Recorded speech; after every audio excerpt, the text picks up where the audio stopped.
Hello అండి, welcome back to my channel. TVK party ఘన విజయం సాధించిందండి తమిళనాడులో. ఆల్మోస్ట్ మ్యాజిక్ ఫిగర్కి కావాల్సిన నెంబర్ని రీచ్ అవుతుంది. విజయ్ గారి టీవీకే పార్టీ ఆల్మోస్ట్ 108 సీట్స్ని కైవసం చేసుకుంది. ఈ విజయంతో ఒక విషయం ప్రస్ఫుటంగా తెలుస్తుందండి. తమిళనాడులో ప్రజలు మార్పును చాలా బలంగా కోరుకున్నారండి. ఎప్పటి నుంచో ఉన్న పార్టీలు డిఎంకే, అన్నా డిఎంకేలని కాకుండా కొత్త పార్టీ అయిన టీవీకేని వాళ్ళు గెలిపించారండి. ప్రచారం కూడా కొన్ని చోట్ల జరగలేదండి. 38 జిల్లాలకు గాను 10 నుంచి 15 జిల్లాలకు మాత్రమే విజయ్ గారు పర్సనల్గా వెళ్ళి ప్రచారం చేశారు.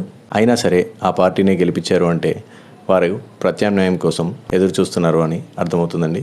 ప్రజెంట్ పవర్లో ఉన్న డిఎంకేని కానీ, అపోజిషన్లో ఉన్న ఏడీఎంకేని కానీ వారు ఎంతగా వద్దనుకున్నారు అంటే, టీవీకే పార్టీ విజయ్ గారికి కరూరులో తొక్కిసలాట ఘటన జరిగిన, పర్సనల్ లైఫ్లో వారికి విడాకులు, తలనొప్పులు జరుగుతున్న, త్రిషతో వారికి ఉన్న స్నేహం గురించి బహిరంగంగానే అందరూ ప్రశ్నిస్తున్నా సరే ఇంత నెగిటివిటీలోనూ వారు ఘన విజయం సాధించారు అంటే అక్కడ తమిళనాడు ప్రజలు డిఎంకేని కానీ ఏడీఎంకేని కానీ బలంగా వద్దనుకున్నారు. ప్రత్యామ్నాయంగా ఈయన కనపడ్డారు కాబట్టి వీరికి అతి తక్కువ ప్రచారంతోనూ ఇంత నెగిటివిటీలోనూ వీరు అధికారానికి చాలా చేరువకి రాగలిగారు. బయట నుంచి ఇంకొంచెం సపోర్ట్ దొరికితే విజయ్ గారు ఖచ్చితంగా సీఎం పీఠాన్ని అధిష్ఠించనున్నారండి.